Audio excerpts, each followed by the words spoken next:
Hi, welcome inside the International Space Station Flight Control Room. We're doing this digital learning network, and we're talking to, I understand, second to ninth grade students out at Space Camp at Kennedy Space Center. Space Camp is cool. This guy knows because he's been to Space Camp a few times. So our guest is today is NASA astronaut Mike Fossum. He's been to space 3 times, twice aboard the Space Shuttle 121, 124, and Right. then once aboard the International Space Station most recently, where he spent 167 days in space aboard Expedition 28, and he was the commander of Expedition 29, and he has conducted 7 spacewalks, Right. and so he knows it all. So you guys, we're ready. Welcome, Mike, and thanks for coming Thanks, today. Amika. It's great to be here. It's hard for me to believe that 1 year ago, right now, I was living on the space station for almost half a year. So, great experience doing that, and it's great to be home now, too. And so we're ready for your questions.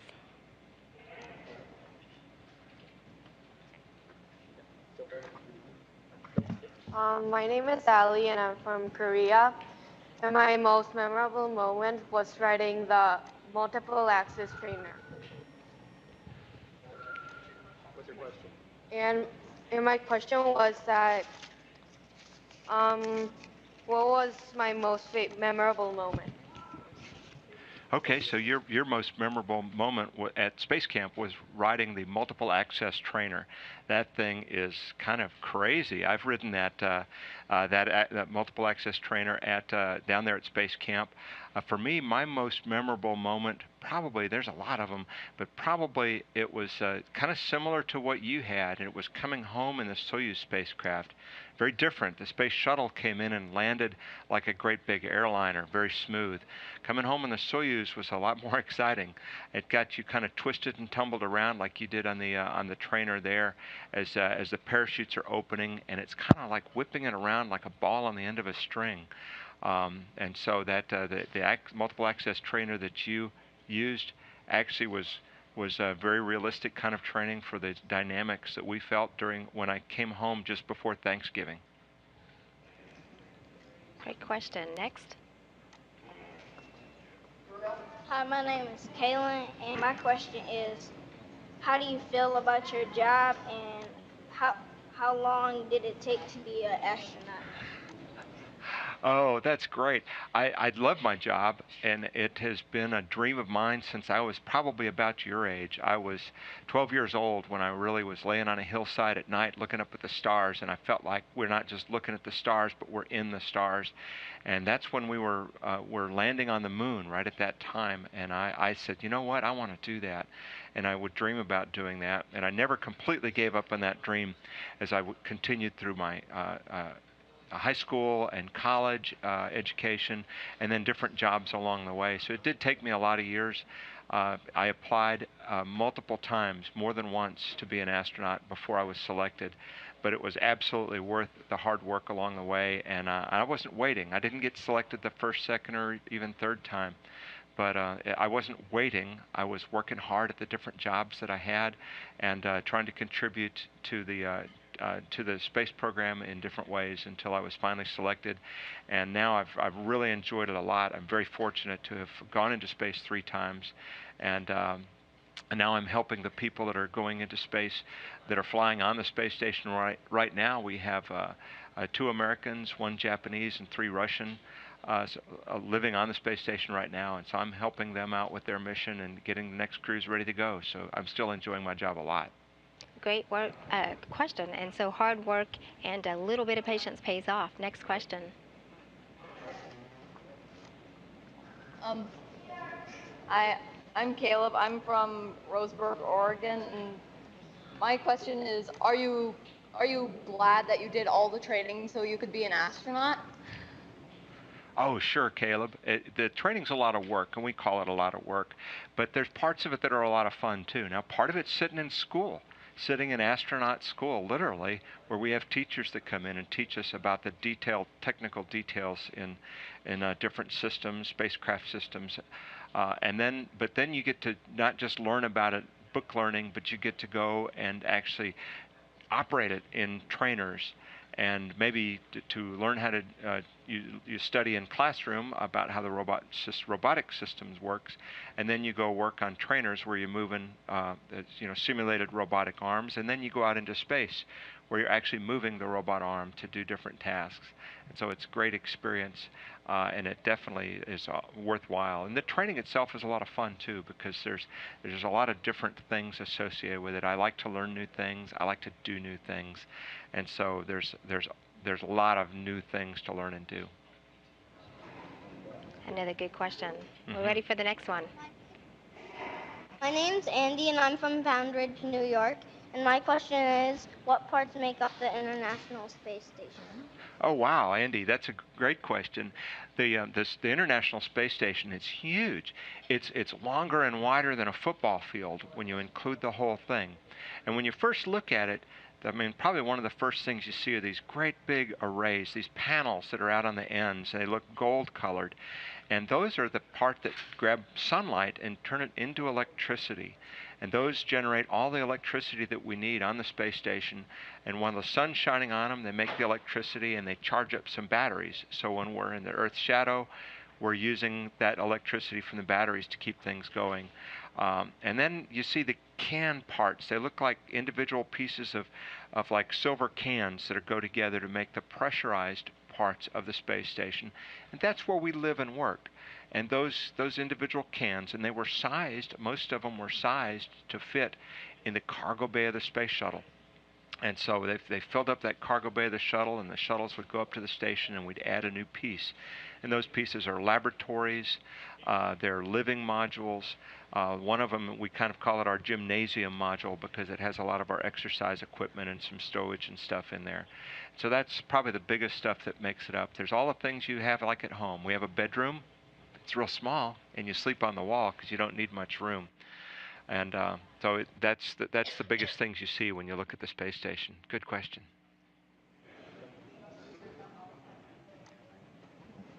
Hi, my name is Jiley. I'm from Edmonton, Alberta, Canada. And my favorite thing was the space shuttle simulation. And my question is, what kind of conversations do you have on the ISS? Oh, what kind of conversation do we have on the ISS? Well, there's several different answers to that because, like I said, right now we have crew members from 3 different countries that are living up there: 2 Americans, 1 Japanese, and 3 Russians. And so, one thing is, which language are we talking in while we're up there? And it tends to be a combination of English and Russian.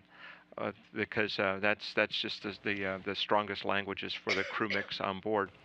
Yesterday, Joe Acaba, who is of Puerto Rican descent, did an interview in Spanish, which was really a lot of fun. So he was able to reach out to a large community of people in their native tongue. We talk about work. The things we talk about are kind of the same things you talk about there. We're living with these people for up to half a year at a time. So we talk about work, we talk about school, we tell old funny stories from when we were in training together, or old stories of what it was like growing up in the United States, or growing up in Russia, or growing up in Canada, and comparing all those different kind of experiences and getting to know your crewmates better. And it is truly an international. Today, we just had an interview with Aki Hoshide, and he did it in Japanese. Right. And the crew aboard have been watching the Olympics. Oh yeah, and then the Olympics are another thing that really draws the whole world together as we're all cheering for the athletes, cheering for our home country, of course, but appreciating the great efforts of everybody. Yep, absolutely. Good question. Next.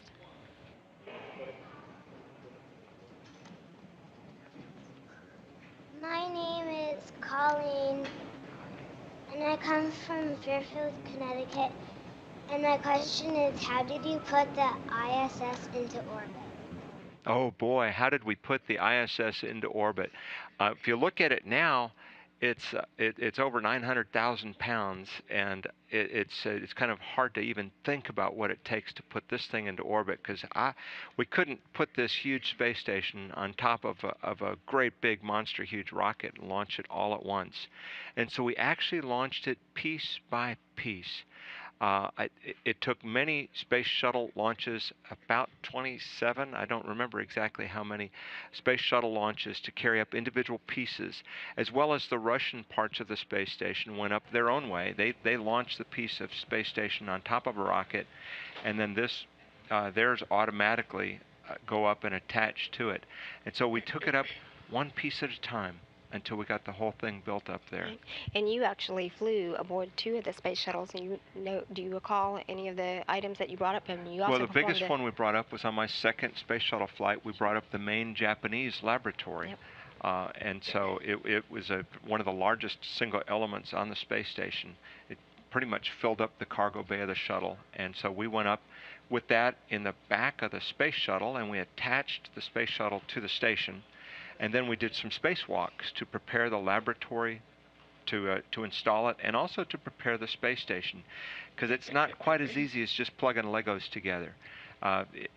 Sometimes it looks kind of simple as we plug models together in different ways, but it's all very complicated, and it has to be done just right. Because once we attach that laboratory up there 4 years ago, we wanted to make sure that it was perfectly clean, because it's never going to come off again. So it needs to work for the next 20 years.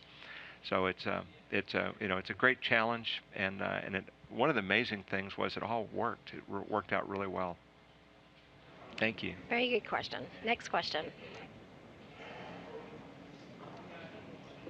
My name is Caitlin, and I'm from Martinsburg, West Virginia. Have you had any emergencies or close calls on the ISS, and what were they? Yes, occasionally we do. We train for a lot of different things, of course, so we train for lots of different kinds of emergencies. We haven't had any that were real scary. We trained for fires, and we have not had a real fire. We trained for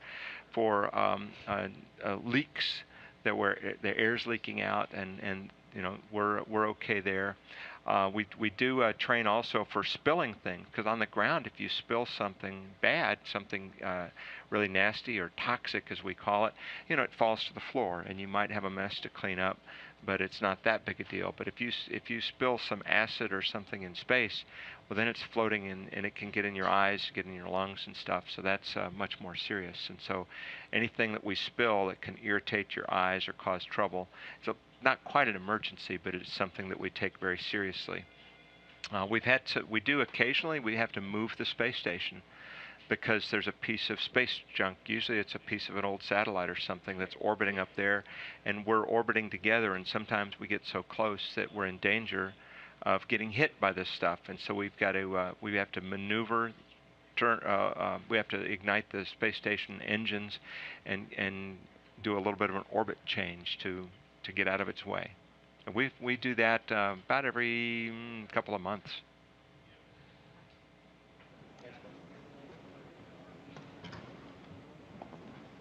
My name is Kelvin. I'm from Michigan. And what is your emergency plan if an asteroid or a meteorite comes at the space station? Okay, Kelvin.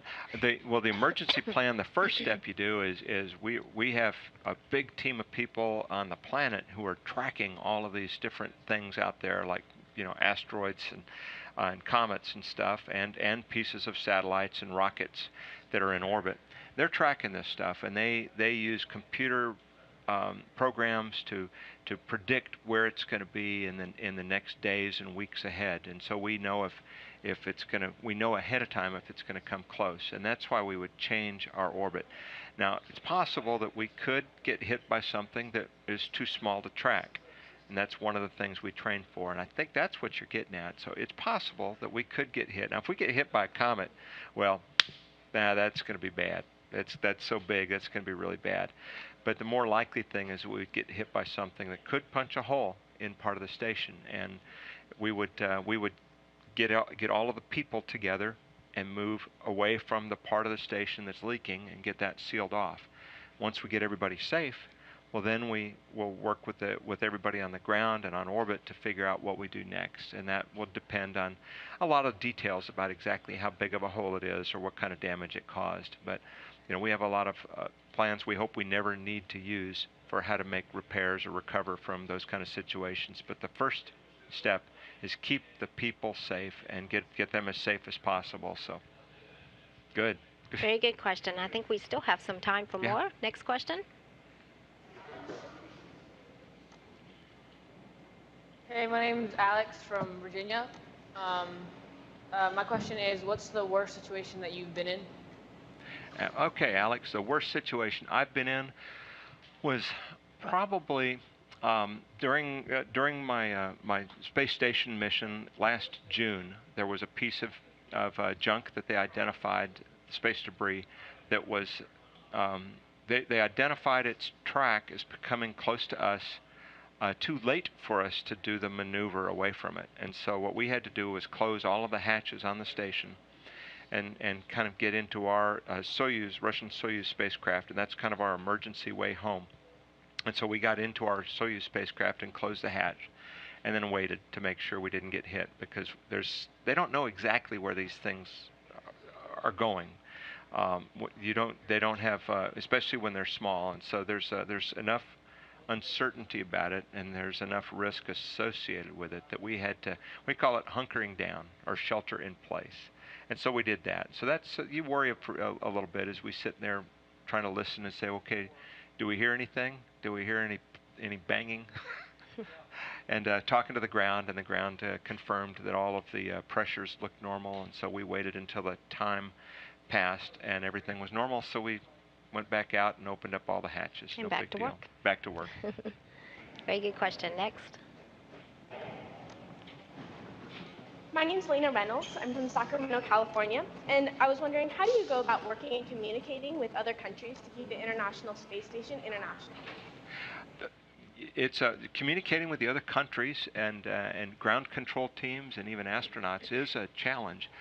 Most of the communications that we do on the station are with English with most of the partner countries. So the Mission Control Center in Japan and Germany and Canada are all work in English, and we communicate in English with them. When we're working with the Mission Control in Moscow, we work in Russian.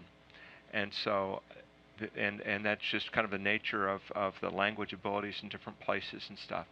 So it can be a little bit confusing sometimes. And when I'm talking to one of my Russian crewmates, for instance, it's kind of funny. It drives my wife crazy, because I can have a conversation with one of my buddies where I'm speaking English and he understands my English well enough to understand what I'm saying, but he doesn't understand English well enough to answer me. So he'll answer me in Russian, and I understand him just fine, and then I might answer him in English, maybe a mix of English and Russian.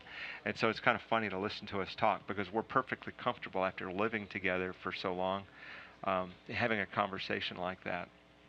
And so an astronaut who does fly aboard the International Space Station does go through some language training, and so they learn Russian. Oh yes, yeah, learning Russian is a requirement to learn enough to get by. And so it's actually one of the joys of it, because it's so different from the other stuff I've done throughout my career, which is focused mostly on engineering work and system development. And so now trying to use a different part of my brain to learn another language. It's very challenging, but very rewarding too, to be able to now go around another country and speak in their language and have that kind of freedom is really great. And I think a lot of people, a lot of Americans would benefit more from learning languages so they could enjoy other cultures. Absolutely. You don't really understand another culture until you understand some of its language. That's right, absolutely. So if you guys are interested in learning something, even language or something like that, we encourage you to go after that. You bet. That was a good question. Next question. Thank you. All right, thank you. That was the last of the student questions, but I was wondering, before you go, can you explain how you can go from a space camp student to being like an astronaut or an engineer or someone working at NASA? Oh, absolutely, absolutely. Oh, I know that all the students there at Space Camp are having a great time. It's a wonderful experience, and you get exposed to so many different things, because there are so many things to the space business, whether you're in mission control, where we're sitting right now, or one of the laboratories around here helping develop new space systems for the future, or an astronaut in training. in other buildings around the center here or around the world. And as the students can see from their time at Space Camp, there's a lot of different things associated with this. They have things there where they can learn about neutral buoyancy, where they can learn about different kinds of engineering, where they can learn about different space science things like geology, planetary geology, comparing the geology of the Earth to that of the Moon. And now we have a new tool to learn more about the geology and the history of Mars. And all of these things are part of the body of knowledge that we're working on putting together. On the space station, we do experiments in materials, on human bodies, on chemistry, on combustion.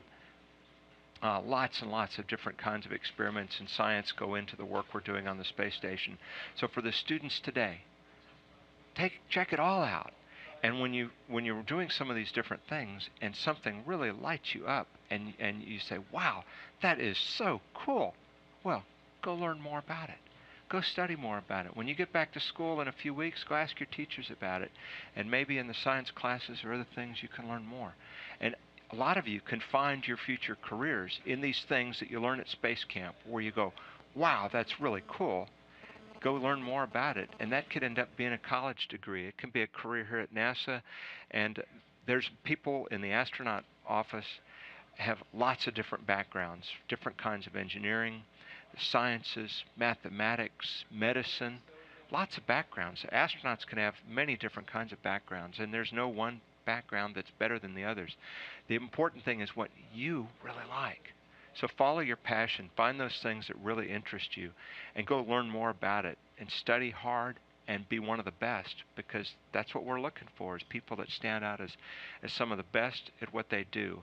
And they're the best at it if they really love it right here, just as much as they love it up here. That's Have right. fun. And be sure to thank your teachers and your mentors, Oh, because yes. they're there for you to help you learn all those wonderful things. And you have it here, Explore to Explore. Mike Fossum, it's always a pleasure to have you. Thanks, Any other Amika. questions before we cut out? Nope. We're good. Thank you. Okay, guys, I think we're enjoy good. Space Camp. Thank you. Bye.